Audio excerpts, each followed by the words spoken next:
तदेव संजय समाधियं सावज्जं योगं पंचखामि मुहूर्तम् एकं पञ्चवासामि दुविधं त्रिविधेन न करेमि न कार्येमि मनसा वैसा कायसा तस्सभूते परिक्रमामि विदामि करिहामि अपान घोषयामि। एक मुहूर्त तक सावधे योग का त्याग है। ओम ह्रीं नमो अरहंताणं। ओम ह्रीं नमो सिद्धाणं। ओम ह्रीं नमो आयर्याणं। ओम ह्रीं नमो वज्रायाणं। ओम ह्रीं नमो लोहे सर्वसाहूणं। एषो पञ्चमुखारो सर्वपापप्रणाशनो मङ्गलानं च सर्वेसिं परमं हवै मङ्गलं। परमं हवै मङ्गलम्। भगवान महावीर की स्तुति। जय महावीर भगवान। जय महावीर भगवान। प्रभु महावीर भगवान। मन मंदिर में आओ। मन मंदिर में आओ। करो निरंतर ध्यान। जय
रत्नेमी का हमारा प्रसंग चल रहा है।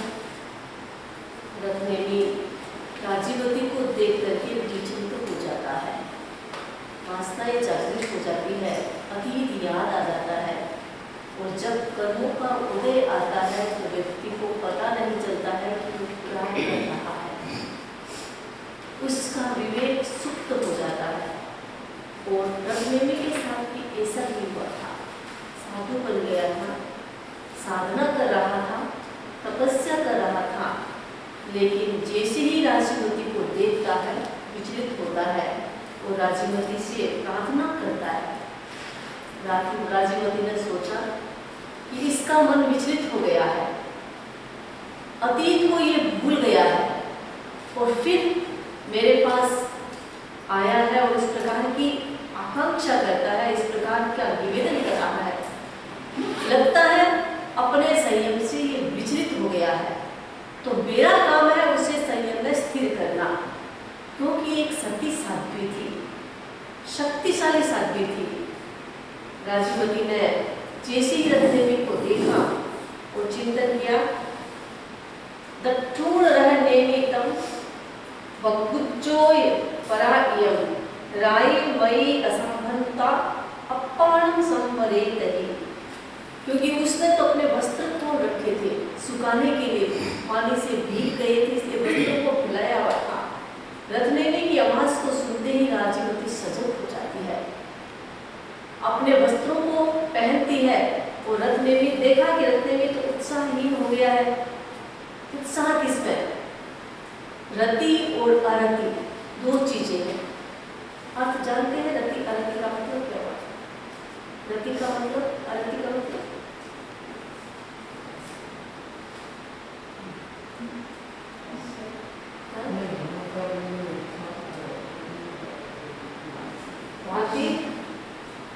जो नहीं करना होता है इसमें उत्साह और जो नहीं करना चाहिए वो समझता है कि नहीं करना चाहिए। मतलब इन्होंने समझा तो करेक्ट अर्थ नहीं आया, बट इन्होंने समझा है। रति अरति, रति का मतलब है संयम में, असंयम में उत्साह। रति का मतलब आसक्ति, प्रेम। किसमें? असंयम में। जहाँ संयम नहीं होता है, जहाँ संबल नहीं होता है, जहाँ अध्यात्म की बात नहीं होती है, उस कार्यों से आसक्ति करना, संसार के प्रति आसक्त हो जाना और संयम से विरक्त हो जाना, इसको रति कहते हैं। अरति उसका ही उल्टा। असंयम में उत्साह रति है और संयम में अनासक्ति, विरक्ति, ये है अरति। नेगेटिव और पॉजिटिव कह दो, अर्थ तो एक ही है, नेगेटिव और पॉजिटिव रूप में है। रति का मतलब होता है आसक्ति और अरति का मतलब होता है अनासक्ति। अब किसमें है? संयम में अनासक्ति अरति है और असंयम में आसक्ति वो रति है। जिस व्यक्ति में रति मोहनीय कर्म का उदय होता है वो संसार में ज्यादा फंसता है, संसार से ज्यादा अटैच होता है, भौतिक पदार्थों के प्रति उसका अट्रैक्शन ज्यादा होता है। और जो व्यक्ति अरति मोहनीय कर्म के उदय से ग्रस्त होता है उसका संयम के प्रति उत्साह नहीं होता। इसका मतलब ये नहीं है कि संसार के प्रति उत्साह है, संसार के प्रति भी वो निठल्ला है। ऐसा कुछ उत्साह नहीं है कि कोई अच्छा काम करता है या किसी की हेल्प करता है या कोई सोशल वर्क करता है या किसी पार्टी में जाता है, वो काम भी नहीं करता है, लेकिन संयम के प्रति कोई उत्साह नहीं है। प्रमादी कहते हैं, निठल्ला रहता है, प्रमाद करता है। बहुत सारे ऐसे लोग भी होते हैं, पॉल्यूशन में घर में बैठे हैं, न जॉब है न कुछ भी है, फिर भी घर में बैठे हैं, यहाँ नहीं आते हैं, धार्मिक स्थानों में नहीं जाते हैं, साधु संतों के प्रवचन में इंटरेस्ट नहीं लेते हैं, वो घर में बैठे हुए टाइम वेस्ट करते हैं। तो इसको क्या कहेंगे? अनासक्ति, धर्म के प्रति अनुत्साह, उत्साह नहीं है भीतर में। तो राजीवती यही सोच रही थी कि रत्नेमी का उत्साहहीन हो गया है, संयम के प्रति अरति पैदा हो गई है, तभी ही तो व्यक्ति इस प्रकार की बात कह सकता है। नहीं तो जो व्यक्ति साधु है, जो व्यक्ति संयमी है, उससे औरत से क्या मतलब। अपने विक्रमादित्य की घटना आपने सुनी होगी। रानी कमलावती विक्रमादित्य की रानी थी। भर्तृहरि जब राज दरबार में आते हैं साधु बन करके, राजमहलों में आते हैं, उस समय कमलावती स्नान करके एक वस्त्र धारण किया हुआ था बॉडी पर, स्नान करके बाहर निकलती है। संयोग से भर्तृहरि भी उसी समय महलों में उधर से जाते हैं। भर्तृहरि की दृष्टि कमलावती पर पड़ जाती है। भर्तृहरि ने अपनी दृष्टि मोड़ ली, अपना रास्ता मोड़ लिया, इसीलिए कि मैं एक साधु हूँ और ये गृहस्थ है, ये अभी स्नान घर से निकली है, और साधु को जहाँ स्नान गृह होता है, गृहस्थ का वहाँ नहीं जाना होता है, इसीलिए मुझे अपना रास्ता मोड़ना है।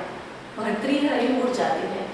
जैसे ही भर्तृहरि को मुड़ते हुए देखती है तो कमलावती के मन में डाउट हो जाता है। वो जाकर के वंदना करती है और कहा, मुनिवर आपने रास्ता कैसे मोड़ लिया। कहा, देखो हम साधु हैं और यहाँ स्नान गृह है, तुम स्नान करके निकली हो, तुम्हारा एक वस्त्र पहना हुआ है, इसीलिए मैं यहाँ नहीं आ सकता।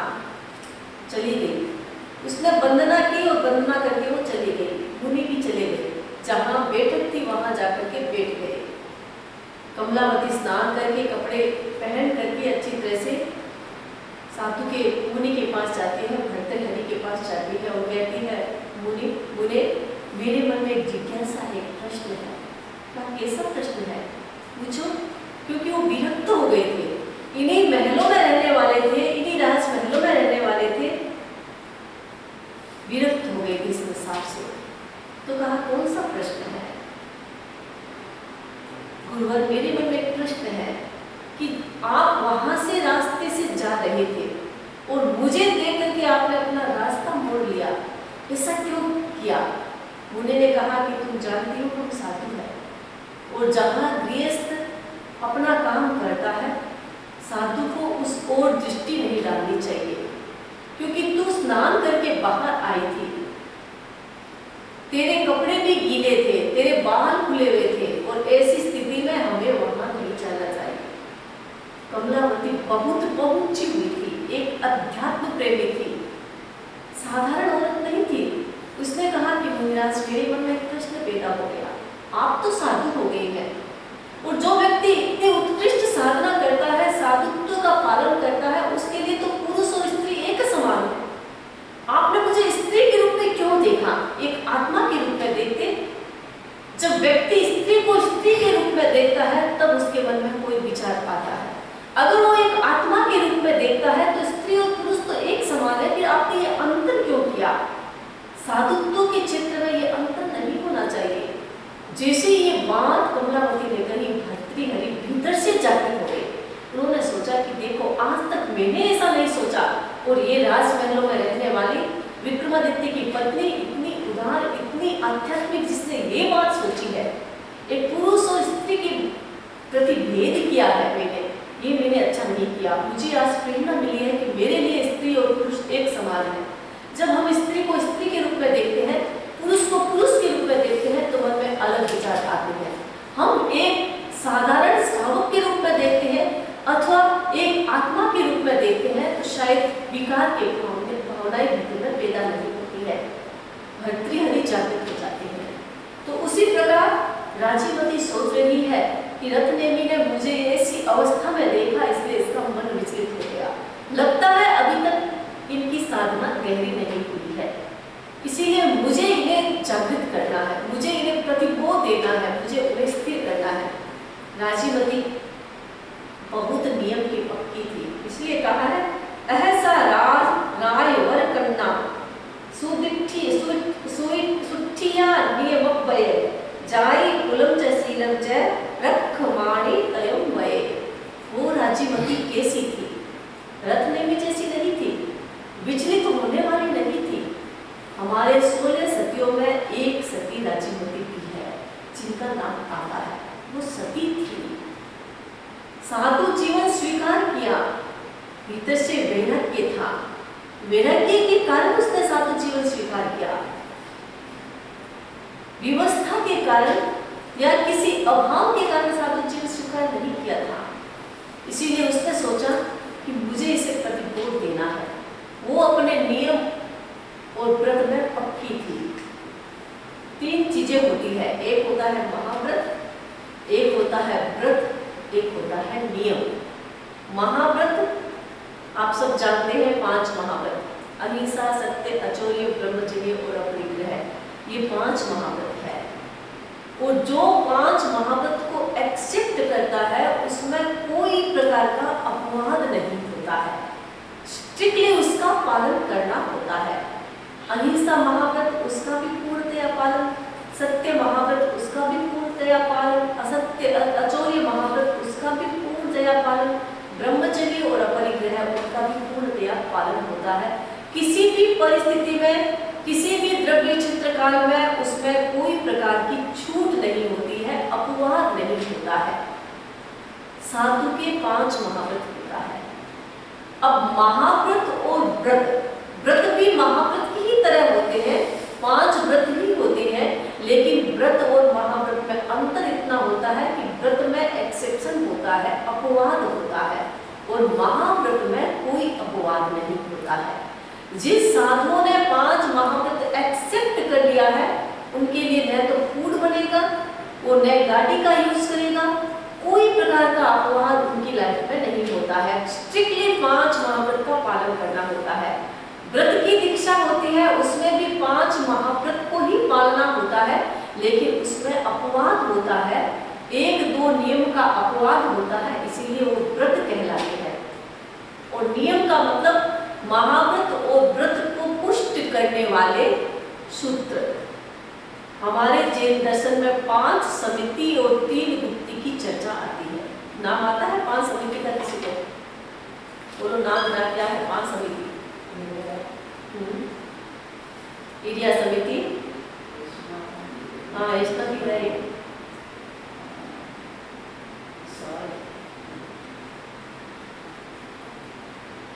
इरिया भाषा, इरिया समिति, भाषा समिति, एशना समिति, आदान निक्षेप समिति और व्युत्सर्ग समिति, ठीक है ना? ये 5 प्रकार की समितियां होती है। समिति का मतलब होता है नियम, समिति का मतलब होता है विवेक। हम विवेक रखें। 5 महाव्रत को एक्सेप्ट करने वाला साधु जरूरी नहीं कि गलती नहीं करता है, क्योंकि वो वीतराग नहीं है, वीतराग की साधना कर रहा है। साधना करने में स्खलना भी हो सकती है, गलतियां भी हो सकती है, त्रुटियां भी हो सकती है। तो इसके लिए बताया गया है 5 समिति और 3 गुप्ती की आराधना करें, उनकी साधना करें, तब हमारा 5 महाव्रत या व्रत है वो स्ट्रोंग बन सकता है, पुष्ट हो सकता है। इरिया समिति, इरिया का मतलब क्या होता है? हाँ, चलने में सावधानी रखना। व्यक्ति चलता है, प्रमादवश चलता है, नीचे क्या चीज आ रही है पता नहीं चलता है। छोटे छोटे चीजों को तो हम नहीं दे सकते, छोटे छोटे जीवों को तो शायद नहीं दे सकते हैं, लेकिन बड़ी चीजों को तो देख सकते हैं, बड़े जीवों को तो देख सकते हैं।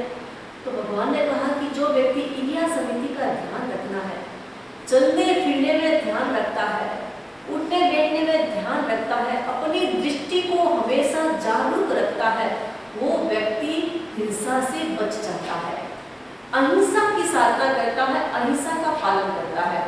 और उसके साथ साथ मान लीजिए हम बातें करते चलते हैं, हमें पता नहीं चलता है नीचे क्या है, ठोकर भी लग सकती है, कोई पत्थर भी आ सकता है, कोई कांच भी आ सकता है, ठोकर भी लग सकती है, हम अपने आप को हर्ट भी कर सकते हैं, अथवा कोई जीव जंतु भी आ सकता है जो शायद हमें काट भी सकता है। तो अहिंसा की दृष्टि से तो उतना महत्व तो है ही, लेकिन व्यावहारिक दृष्टि से, अपने स्वास्थ्य की दृष्टि से, हमारे अपने हित की दृष्टि से भी इरिया समिति का ध्यान रखना बहुत जरूरी होता है। इसीलिए इरिया समिति को विवेक का माध्यम माना है, महाव्रत को पुष्ट करने का माध्यम माना है। हमारे चतुर्थ आचार्य हुए हैं आचार्य जीतमल जी, जिनको हम जयाचार्य के रूप में कहते हैं। जब वो दीक्षित हुए थे, छोटी अवस्था में थे, 11 वर्ष की अवस्था में थे, उनके जो ग्रुप लीडर थे वो हेमराजी स्वामी थे। उनके साथ उन्होंने पाली में चातुर्मास किया। चातुर्मास का समय पाली में था और उस समय तेरापंथ भवन नहीं होते थे, उपाश्रय नहीं होते थे, रहने के लिए कोई ऐसी जगह नहीं होती जो साधुओं के लिए बनती थी। तो बाजार में जो घर होते थे या कोई दुकानें होती थी जो खाली रहती थी चातुर्मास के दौरान, तो वहां पर साधु 4 महीने का चातुर्मास किया करते थे। तो पाली का बहुत बड़ा बाजार और इतना बड़ा चौगान, आगे इतना बड़ा चौगान, वहां पर एक दुकान थी। उस दुकान में मुनि हेमराज जी ने चातुर्मास किया। हेमराज जी के साथ मुनि जीतमल भी वहां थे। 11 वर्ष की अवस्था, बहुत छोटी अवस्था। एक दिन क्या होता है कि वो बहुत बड़ा चौगान, वहां पर एक नाट्य मंडली आई थी, नाटक हो रहा था। इतना अच्छा डेकोरेट किया हुआ था। आपने कभी इंडिया में देखा होगा, रामायण होती है, बहुत सुंदर सुंदर ड्रामा होता है, डांस होते हैं, तो वैसे कोई ड्रामा था, नाटक हो रहा था। और वो दुकान खुली दुकान थी। उस दुकान के एक कमरे में मुनि जीतमल जी अपना काम कर रहे थे, लेखन का काम कर रहे थे, कुछ लिख रहे थे और सामने वो नाटक हो रहा था। एकदम उनके सामने नाटक हो रहा था। सैकड़ों व्यक्ति नाटक देखने के लिए आए थे। एक व्यक्ति वृद्ध था, वो भी नाटक देखने के लिए आया था। उसकी दृष्टि मुनि जीत पर पड़ जाती है। उसने सोचा ये छोटा मुनि, 11 वर्ष का मुनि कुछ लिख रहा है, शायद ये नाटक देख करके इसका मन विचलित हो सकता है। तो उसकी दृष्टि मुनि जीत पर थी। वो आया तो नाटक देखने के लिए, नाटक नहीं देख रहा था, मुनि जीत को देख रहा था कि ये इस नाटक को देखता है या नहीं। कितना लंबा, पूरे दिन तक वो नाटक चला।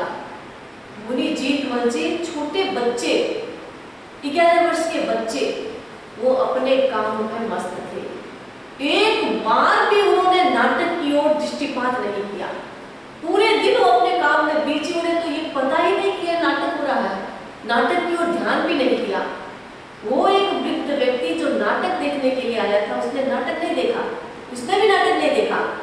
उसने दृष्टि, उसकी दृष्टि मुनि जीत पर थी कि शायद उसकी दृष्टि घूम जाए और नाटक को देख ले। पूरे नाटक काल तक उसने उस मुनि जीत को देखा था। जब नाटक पूरा हो गया, मुनि जीत तो अपने काम में मस्त थे। उस व्यक्ति ने इतने लोगों के सामने स्टेज पर जाकर के कहा कि आज मैंने एक आश्चर्य देखा है। लोगों ने कहा आश्चर्य क्या? कि एक मैं घोषणा करता हूँ। पूछा ऐसी क्या घोषणा है?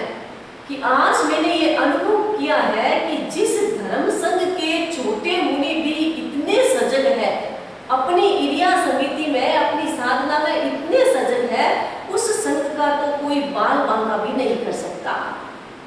जहाँ की नींव इतनी मजबूत है, जहाँ की नींव इतनी गहरी है, वो मकान कभी ढह नहीं सकेगा। और उस समय उसने ये घोषणा की थी कि मुझे लगता है कि ये धर्म संघ, उस धर्म संघ का कोई बाल बांका भविष्य में नहीं कर सकता। इतनी जनता के सामने वो वृद्ध व्यक्ति जो हमेशा ओझ किया करता था, आचार्य भिक्षु का विरोधी था, आचार्य भिक्षु का विरोध किया करता था, उसने अपने मुख से इतनी जनता के सामने ये बात कही। किस कारण से? छोटे मुनि जीतमल की इरिया समिति को देख करके। ये इरिया समिति होती है जिस आधार पर हमारा व्यक्तित्व देखा जाता है कि हम कैसे चल रहे हैं, हम जागरूकता से चल रहे हैं या नहीं चल रहे हैं। हमारे चाल से हमारे व्यक्तित्व का अंतर हो जाता है। अहिंसा की दृष्टि से भी जब हम चलते हैं तो पता चल जाता है कि ये व्यक्ति कितना जागरूक है, ये व्यक्ति कितना धार्मिक है, ये व्यक्ति कितना मजबूत संवेदी वाला होता है। इसीलिए इरिया समिति का बहुत महत्व होता है। दूसरी है हमारी भाषा समिति, बोलने का विवेक। बोलते हैं, पता नहीं चलता है कि हम क्या बोलते हैं, गलत बोल देते हैं। कभी कभी लोग इतने मीठे बोलते हैं, लेकिन मिठाई के पीछे क्या होता है कहा नहीं जा सकता। ठाणंद सूत्र में 4 प्रकार की भाषा का उल्लेख है। उनको भाषा को एक घड़े की उपमा दी है। एक घड़ा जिसमें मधु भरा हुआ है, मधु जानते हैं, हनी, शहद भरा हुआ है, उस घड़े में शहद है, और घड़े का ढक्कन क्या है? जहर का। ढक्कन जहर का है और घड़े के अंदर शहद है। दूसरा घड़ा बताया कि उसके अंदर तो जहर है लेकिन ढक्कन है वो हनी का है। तीसरा घड़ा बताया कि अंदर भी जहर और ढक्कन भी जहर का। चौथा घड़ा बताया कि जिसके अंदर में शहद है और ढक्कन भी शहद का है। 4 प्रकार के घड़े। इन 4 प्रकार के घड़ों की उपमा 4 प्रकार के व्यक्तियों के साथ दी गई है। एक व्यक्ति होता है जो भीतर से बहुत अच्छा होता है, दिल उसका बहुत अच्छा होता है, लेकिन बोलने का विवेक नहीं होता, कैसे भी बोल जाता है। अपन कहते हैं ना मुंह फट है, बोलने का तमीज नहीं है, बोलने का तरीका नहीं है, शिष्ट नहीं है, कैसे बोलना चाहिए। तो अंदर से तो उसका दिल साफ है, अंदर से तो वो मेरा धार्मिक है, लेकिन भाषा का उसको विवेक नहीं है। तो उसको उस घड़े की उपमा दी है जिसके अंदर तो हनी होता है लेकिन ढक्कन जहर का होता है। दूसरा घड़ा जिसके अंदर जहर होता है लेकिन ढक्कन शहद का होता है। ऐसे लोग दुनिया में बहुत खतरनाक होते हैं। भीतर में तो जहर होता है, छल कपट सब चलता है, लेकिन ऊपर से बड़े मीठे बोलते हैं, मीठे बोल करके दुनिया को अपना बनाने की कोशिश करते हैं, दुनिया को धोखा देते हैं, लूटते हैं। लेकिन ऐसे व्यक्ति भी ज्यादा दिन टिकते नहीं है, क्योंकि जब उसका हार्ट सामने आता है तो पता चल जाता है कि ये व्यक्ति बहुत खतरनाक है। तो उस व्यक्ति को उस घड़े की उपमा दी है जिसके अंदर जहर होता है, ऊपर मधु होता है।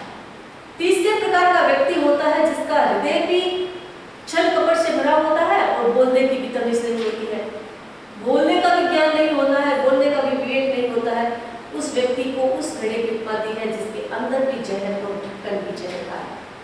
चौथा व्यक्ति भीतर से भी आध्यात्मिक होता है, धार्मिक होता है और विवेक पूर्वक बोलता है, भाषा समिति का भी पूरा ध्यान रखता है। पूर्ण व्यक्ति वह होता है। भीतर से दिल को साफ रखो और भाषा भी अच्छी यूज करो, एक सभ्य भाषा यूज करो, जिससे दिखता है कि ये कोई अच्छे कुल का व्यक्ति है, ये व्यक्ति सम्यक्ति है, ये व्यक्ति धार्मिक है, ये व्यक्ति आध्यात्मिक है।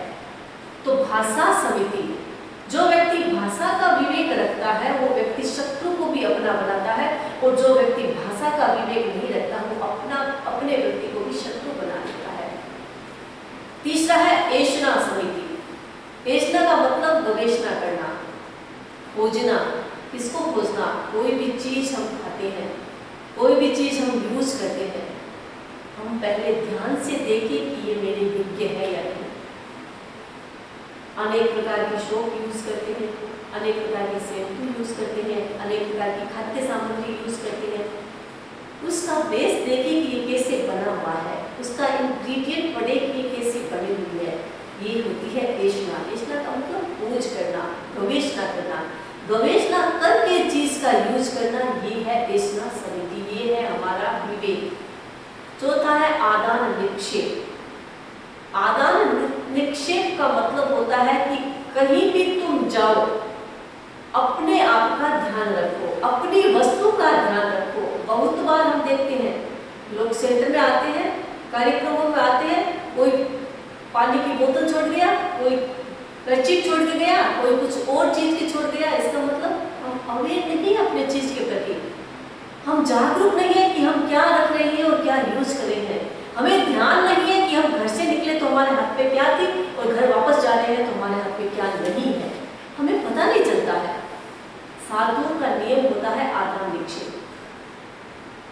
हमारे धर्म संघ का नियम है, जब मर्यादा महोत्सव होता है, बहुत सारे 300, 400, 500, 700 साधु साध्वी इकट्ठे होते हैं, समिति भी इतने होते हैं। तो एक हमेशा एक व्यवस्था होती है कि एक ग्रुप हमेशा चौकी देगा। जब सन सेट होता है उससे पहले जहां हम रहते हैं पूरे स्थान में वो ग्रुप जाकर के चौकी देता है कि कहीं कोई चीज बाहर न रह गई है, क्योंकि साधुओं को बाहर चीज रखना कल्पता नहीं है। रात्रि में आप जानते हैं रात्रि में बहुत समुचित जीव बरसते हैं, दिन में नहीं बरसते हैं, क्योंकि सूर्य की किरणें होती है, उस सूर्य की किरणों में वो जीव बरसते नहीं है। लेकिन रात में सूर्य तो चला जाता है, सूर्य के अभाव में रात को बहुत सारे जीव, सूक्ष्म जीव पूरे लोक में फैलते हैं। तो जब बाहर जाते हैं, ऊपर छत नहीं होती है, बाहर जाते हैं और बाहर कोई चीज रखते हैं तो वो जीव ऊपर बरसते हैं, जिस कारण से जीव हर्ट हो जाते हैं, मर जाते हैं। वो तो मरेंगे ही मरेंगे, लेकिन हम निमित्त बनते हैं, हम बाहर जाते हैं, हमारे शरीर की गर्मी से जीव हमारे ऊपर बरसते हैं, जीवों की हत्या हो जाती है, मर जाते हैं। इसीलिए साधुओं को बाहर ज्यादा रात को बिना छत के घूमना फिरना अलाउ नहीं होता है। और उसी प्रकार कोई चीज भी बाहर रात को रखना नहीं होता है। अब दिन में तो बाहर भी घूमते हैं, सब जगह जाते हैं, बाहर भी यूज करते हैं, कमरे में थोड़ी रहते हैं दिन भर, तो वो चीज कभी कोई भी चीज पड़ जाती है, गिर जाती है, इसलिए रात को चौकी लगाते हैं कि कोई भी चीज न रहे। और जिनकी भी चीज कहीं बाहर मिल गई उनको दंड भी मिलता है। इसीलिए हर साधु सजग रहते हैं। ये है साधु जीवन का लक्षण, ये होता है हमारे सम्यक्त्व का लक्षण, ये होता है हमारे धार्मिकता का लक्षण कि हम कितने अवेयर रहते हैं हर चीज के साथ। जो चीज मैं यूज करता हूँ उसको अच्छी तरह से रखता हूँ या नहीं, जिस चीज का मैंने यूज किया उसके प्रति रिस्पेक्ट का भाव है या नहीं, जो चीज मैं लेके आ रही हूँ उसको गिरा के तो जा नहीं रही, उसको देखती हूँ या नहीं, इसको कहते हैं आदान विक्षेप। और लास्ट समिति है व्युत्सर्ग। व्युत्सर्ग का मतलब क्या होता है कि जहां भी आप टॉयलेट यूज करते हैं उसकी सफाई रखना, ये होता है व्युत्सर्ग। यूज किया, उत्सर्ग किया, उसका यूज किया, उसको क्लीन करना। टॉयलेट में जाते हैं, टॉयलेट का यूज किया, जब उठ करके आते हैं तब हमेशा ये ध्यान रखना चाहिए कि मैं जिस टॉयलेट को यूज कर रही हूँ, मैं जिसको छोड़ के जा रही हूँ, आने वाला दूसरा व्यक्ति भी इसी सीट को यूज करेगा, उसके लिए कंफर्टेबल है या नहीं। जो व्यक्ति अपनी चीज का ध्यान रखता है, जो व्यक्ति टॉयलेट का ध्यान रखता है कि मैंने ये यूज किया है, इस सिंक को मैंने यूज किया, मैंने कहीं गंदा तो नहीं छोड़ा है, उसको अच्छी तरह से पोंछ करके आना चाहिए। ये होता है विवेक। और इससे हम अपनी अहिंसा का पालन भी कर सकते हैं। उत्सर्ग करके आते हैं, मान लीजिए कोई भी व्यक्ति टॉयलेट जाता है या कोई भी व्यक्ति बाथरूम के लिए यूज करता है, ब्रश नहीं किया, उधर ध्यान नहीं दिया, उससे जीव भी पैदा हो सकते हैं, समुच्चिम जीव, समुच्चिम मनुष्य तक पैदा हो सकते हैं। कितनी हिंसा होती है। इसलिए अपनी सजगता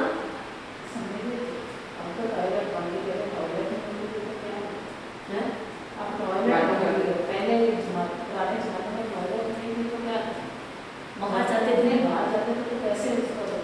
तो वो साधु ऐसे नहीं, उस पर रेत गिरा के आते थे, रेत गिराते तो रेत के अंदर चले जाता है ना, तो जीव पैदा नहीं होता है, और ऐसे रहता है तो जीव पैदा होता है। जैसे मान लीजिए बाहर साधु, क्योंकि बाहर जाते थे ना जंगलों में, साधु जंगलों में सब टॉयलेट बाहर ही जाते थे, साधु के अपने लोग भी बाहर ही जाते थे। आजकल तो टॉयलेट की व्यवस्था हो गई, पहले तो आजकल भी बहुत सारे ऐसे छोटे छोटे गाँव है जहाँ व्यवस्था नहीं है तो लोग बाहर जाते हैं। तो बाहर जब जाते हैं ना, टॉयलेट के लिए बाहर जाते हैं, तो टॉयलेट करने के बाद उस पर रेत डाल दो।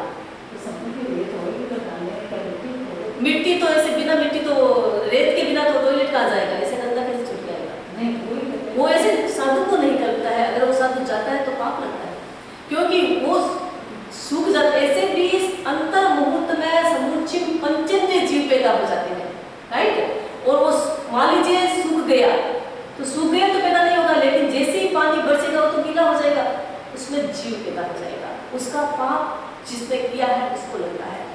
समुच्चिम पंचेंद्रिय जीव, पंचेंद्रिय की हत्या के कारण बन जाते हैं। तो ऐसी जहाँ रेत नहीं होती है, ऐसी जगह होती है, तो नए साधु को वहाँ टॉयलेट जाना है, नए साधु को बाथरूम के लिए उसको यूज करना है, यूज नहीं करना है। और जहाँ भी जाता है, बाहर जंगलों में जाते हैं तो या तो रेत डाल करके आओ, ताकि वो जीव पैदा नहीं हो। मिट्टी बन जाता है, वो तो फिर मिट्टी खाद बन जाती है, तो उसमें जीव पैदा नहीं होता है। तो इसीलिए इसको कहते हैं उत्सर्ग समिति। तो यहाँ भी मान लीजिए कहीं भी हम टॉयलेट यूज करें, हमारी अपनी विवेक चेतना जागृत होनी चाहिए, हमें हमारा उपयोग होना चाहिए कि मैं कम से कम हिंसा से बच जाऊं और दूसरे की भी सुरक्षा हो जाती है। तो ये 5 समिति होती है जो हमारे व्रतों को, हमारे महाव्रतों को, हमारे श्रावक के व्रतों को पुष्ट करने में सहयोगी बनते हैं। तो राजीवती इन 5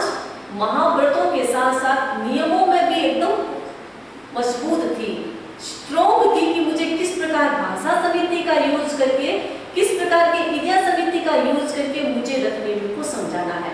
अब रत्नेमी को उसे समझाना है तो आगे देखेंगे वो कैसे रत्नेमी को समझाती है, कैसे उसे स्थिर करती है, किस प्रकार उसके साथ व्यवहार करती है, उसकी चर्चा आगे करेंगे।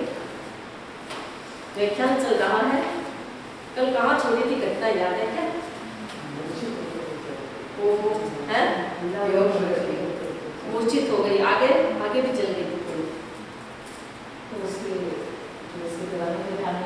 हाँ, वो उसे लेके जाती है, बगीचे में लेके जाती है, क्योंकि उसका मन विचलित हो गया था। तो उसका मन शांत हो जाए, मन प्रसन्न हो जाए। घर में रहती हमेशा उदास रहती थी, न किसी से बोलती थी, न किसी से अच्छी तरह से बात करती थी, न कभी अच्छा खाना खाती थी, एकदम कुछ भी नहीं, अपनी सुध बुद्धि खो गई। क्योंकि इतना मोह, ये मोहनीय क्रम बड़ा मजबूत होता है और पता नहीं कैसे प्रकट होता है। हमें जनरल पता नहीं चलता है, जब कोई ऐसी घटना होती है तो पता चलता है कि हमारा मोह कितना स्ट्रॉन्ग है या कितना कमजोर है। लीलावती के तो माँ बाप एक ही थे उसके घर में, सब कुछ उनके साथ किया था उसने। आज जब वो चले गए दोनों ही, तो उसे एकदम भीतर से पीड़ा हो रही है, दुख हो रही है, और उस दुख के कारण वो तो उसका व्यवहार भी बदल गया। तो सास ने जेठानी को कहा कि इसे ले जाओ, बगीचे में घूमने के लिए ले जाओ ताकि इसका मन बहलाए। तो वहाँ घूमने के लिए जाते हैं, बगीचे में गार्डन में घूमने जाते हैं। एक बहुत बड़ा ट्री था, उस ट्री के पास जाकर के पास जो बैठ जाती है, बातें करती है, और उसी ट्री के पीछे दूसरे साइड में एक चोर था जिसका नाम मुंगटी था। मुंगटी चोर, मुंगटी नामक एक चोर था जो चोरी किया करता था। उसका एक बहुत बड़ा ग्रुप था, वो गैंग था, पूरा चोरी किया करता था और वो लीडर था चोरों का। आज वो गांव में चोरी करने के लिए आए थे, तो जब उन्होंने स्त्रियों को देखा, इतनी सुंदर स्त्रियों को देखा, तो उसका मन विचलित हो गया। वो सोचा, अरे इतनी सुंदर स्त्रियां हैं, किसी एक स्त्री मुझे मिल जाए तो मेरा तो भाग्य खुल जाए। आया चोरी करने के लिए, लेकिन स्त्रियों को, क्योंकि जो चोर होता है वो धन ही नहीं चुराता है, बहुत कुछ चुरा लेता है। अब वो छिप करके उनकी बातें सुन रहा है। अब पांचों जने, चारों देवर जेठानियां और वो लीलावती बैठ करके बातें कर रही थी। तो सबने अपने अपने पियर की बात करी कि भाई हमारे पियर में ये है, ये है, ये है। अब लीलावती से पूछा कि तुम भी बोलो, तुम चुप क्यों हो, क्योंकि उसको ही बुलवाना था ना, तो तुम भी बोलो, तुम चुप क्यों हो। तो उसने कहा, उसने बोला, अपनी में दर्द कहानी क्या तुमको आज सुनाऊं, चाहिए है दिल नादानी क्या दिल को खोल दिखाऊं, अपनी में दर्द कहानी क्या तुमको आज सुनाऊं, स्नेहमयी जननी तो मेरी मुझको छोड़ सिधाई, बने संयमी पूज्य पिताजी है न बहन और भाई, मैं अपनी दर्द कहानी क्या दिल को खोल दिखाऊं, मैं अपनी दर्द कहानी। सिर्फ एक जिनदास नाम है मामा मेरा प्यारा, पर विदेश में रहता है, बचपन में उसे निहारा, अपनी में दर्द कहानी क्या तुमको आज सुनाऊं, अपनी में दर्द कहानी। वो कहती है कि मैं अपनी दर्द कहानी आपको क्या सुनाऊं। आप लोगों के तो पीहर में बहुत कुछ है, आपके भाई बहन है, आपके माँ पिता है, सब कुछ है आपके, लेकिन मेरे पीहर में तो कोई नहीं है। एक मेरी माँ थी जो मुझे बहुत स्नेह करती थी, मुझे भी अपनी माँ से बहुत प्यार था, लेकिन मेरे भाग्य ने मुझे धोखा दिया। मेरी ऐसी तकदीर थी जिस कारण से मेरी माता मुझे छोड़ करके इस संसार से चली गई। मेरे पिताजी साधु बन गए। जब उन्होंने मेरी माता की ऐसी स्थिति देखी, दुनिया का सत्य उनके सामने आ गया कि दुनिया में तो ये सब होता है। जिनके साथ रहे, जिनके साथ जीवन बिताया, जिनके साथ खाए पिए, जिनके साथ हंसी मजाक की, जिनके साथ खेले कूदे, आज उनको ही त्यागना पड़ता है, उनको ही जलाना पड़ता है। ऐसी सिचुएशन देख करके संसार की अनित्यता का भान आया और मेरे पिताजी तो साधु बन गए। अब तो मेरे कोई नहीं है घर में, सबने कहा कोई नहीं है, तुम्हारे ननियाल में भी तो कोई होगा, पीर में कोई नहीं है, तुम्हारे भाई बहन नहीं है, ननियाल में तो कोई होगा। तो उसने कहा हाँ, एक मेरे मामा जी है जिनका नाम जिंदास है, और मैंने अपनी आंखों से उनको कभी देखा नहीं, क्योंकि मैं जब छोटी थी तभी वो विदेश चले गए थे और उनके बाद कभी आए नहीं। तो मेरी माँ उनका कभी कभी जिक्र किया करती थी कि तेरे मामा भी है, विदेश में रहते हैं, बहुत पैसे वाले हैं, बहुत संपन्न है, हमारे से बहुत प्यार करते हैं, लेकिन वो कभी मैंने उनको देखा नहीं। वो लूंगटी चोर वो क्या सुन रहा था कि हाँ ये अच्छा अवसर है, ये तो जानती नहीं कि मामा कौन है और ये तो इतनी सुंदर है, तो मामा बन करके इसके घर जाकर के इसको चुरा के लाना है। अब उसने ये निर्णय ले लिया। अब सब बातें करके वो तो सब अपने अपने घर में आ गई वापस। अब वो रूमटी अपनी योजना बनाता है। अब ऐसे तो जाएगा नहीं ना, क्योंकि उसने कहा है कि बहुत विदेश में रहते हैं। अब विदेश में रहने का इसका मतलब, इंडिया में सोचते हैं कि विदेश में रहता है इसका मतलब बहुत संपन्न अच्छे पैसे वाले होंगे, उन्हें ये पता नहीं चलता है कि विदेश में बचा कर ये लोग क्या काम करते हैं, बट विदेश में इसका मतलब तो बहुत धनवान पैसे वाले होंगे। तो अब जिंदा उस चोर ने सोचा, रूमटी चोर ने सोचा कि अब एक काम करना है। गया अपने चोरों से कहा कि देखो, उनको नौकर चाकर बनाया, बहुत सारे घोड़े खरीदे, बहुत सारा आभूषण खरीदा, बहुत सारा कपड़ा खरीदा, सुंदर सुंदर कपड़ा, क्योंकि चोर था तो कमी तो थी नहीं ना, बहुत चोरी किया करता था, धन बहुत लूटा हुआ था। तो उसने अपनी व्यवस्था की, एकदम पूरा ताम झाम के साथ उधर लीला के घर आने की सोचता है, खोज खबर करता है, क्योंकि वो रूमटी चोर था। उसने सोचा कि अगर ये लीला मुझे मिल जाएगी ना तो मैं समझूंगा कि मैं असली धूर्त हूँ। व्यक्ति ये सोचता है ना, अपना मापदंड प्रकट करता है कि मैं सत्यवादी हूँ या मैं धूर्त हूँ, क्या हूँ। तो वो ऐसे सोचता है कि अगर मैंने लीला को चुरा लिया और लीला को अपनी पत्नी बना ली तो मैं समझूंगा कि असली में मैं धूर्त हूँ, नहीं तो मैंने इतनी चोरी की, कपट की, उसकी कोई कुशलता नहीं है। मेरी स्किलनेस तो इसमें आएगी कि मैं इसको उठा के लाऊं। तो अब उसने उठाने के लिए योजना बना ली पूरी अच्छी तरह से ताम झाम के साथ। अब वो उसके घर में जाता है। किसके घर? लीला के घर। सागर दत्त से के घर जाता है। लीला तो उदास ही रहती थी, सागर दत्त के घर जाता है। अब वो कैसे जा रहा है? दिल में लिए अमित उल्लास बन करके मामा जिंदास रुंगटी आया है। क्योंकि उसका मामा जिसका नाम जिंदास था वो जानती नहीं थी, लेकिन वो जिंदास बन करके जाता है। साथ अनेकों नौकर चाकर घोड़े रथ सामान, सिंध देश का वेश सजाए लिए मधुर मुस्कान रुंगटी आया है। मिला सेठ सागर से परिचय दिया भृत्य ने खास, ये है सगे आपके लीला के मामा जिंदास रुंगटी आया है। सागर दत्त बहुत श्रेष्ठ व्यक्ति था, संपन्न व्यक्ति था।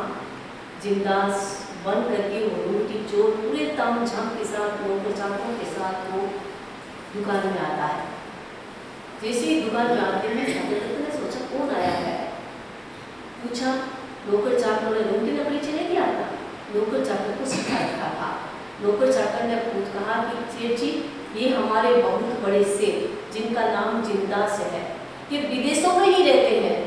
अब जब उनको पता चला है कुछ घटना का तो यहाँ वो मिलने के लिए आए हैं। तो सागर दत्त ने कहा वे किससे मिलने के लिए आए हैं, आप किसको जानते हैं हमारी कौशाम्बी नगरी में? क्योंकि वो सिंधु नगर से आया था, सिंधु देश से आया था। तो कहा कि मैं सिंधु देश से, हम लोग सिंधु देश से आए हैं और यहाँ हम अपनी भांजी से मिलने आए हैं। तो भाई आपकी कौन भांजी है? आपकी पुत्रवधू।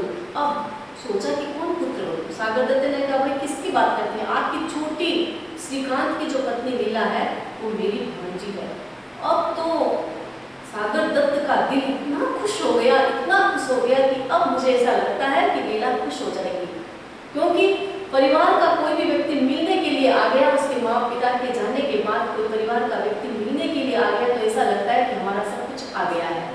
उसमें ही वो माँ और पिता का दर्शन करती है तो सागर दत्त बहुत खुश होते हैं, उनकी व्यवस्था करते हैं ठहराने की, क्योंकि उनका तो बहुत बड़ी बिल्डिंग थी, बहुत बड़ा मकान था, बहुत बड़ा घर था।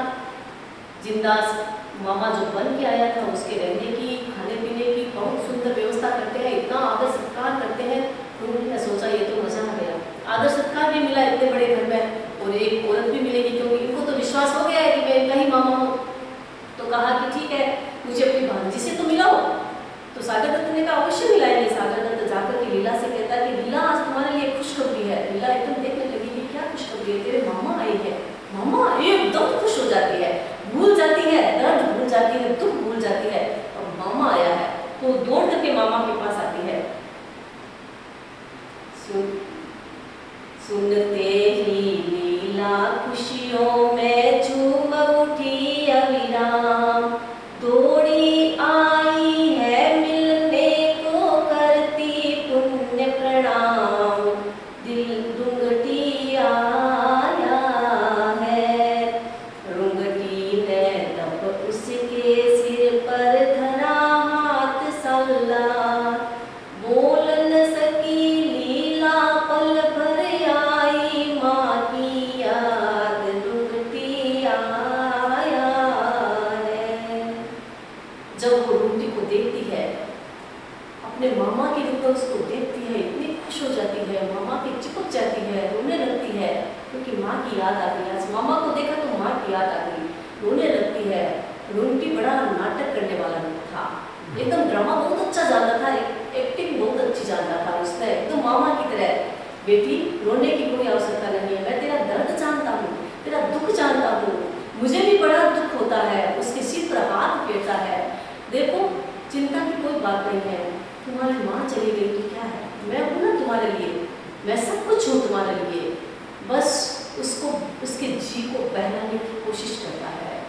अब वो भी बेचारी सीधी सादी थी, उसने अपने जीवन में कभी मामा को देखा नहीं था, मामा को सुना था, और आज उसका मामा उसके सामने है तो इतनी खुश हो रही है, वो भूल जाती है कि उसकी माँ और पिताजी भी नहीं है, क्योंकि उस मामे में उसने माँ और पिताजी को देखा था। एकदम खुश होती है, रोती है मामे के सामने। मामा भांजी दोनों बैठी हुई है, आगे क्या घटना होगी उसकी चर्चा हम आगे करेंगे। 2 मिनट आरंभ चार करेंगे।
चत्तारि मंगलम अनंता मंगलम सिद्धा मंगलम साहु मंगलम गिरी पन्नतो धम्मो मंगलम। चत्तारि लघुत्तमा अनंता लघुत्तमा सिद्धा लघुत्तमा साहु लघुत्तमा गिरी पन्नतो धम्मो लघुत्तमो। चत्तारि शरणं प्रवज्जामि अद्वितीये शरणं प्रवज्जामि सिद्धे शरणं प्रवज्जामि साहु शरणं प्रवज्जामि गिरी पन्नतो धम्मो शरणं प्रवज्जामि। विघ्नहरण मंगलकरण स्वामी विष्णु नाम नमो स्मरण व्यासर चिंत्या काम हे अवधि से रविन्द्रनाथ दास ये हम सब आते हैं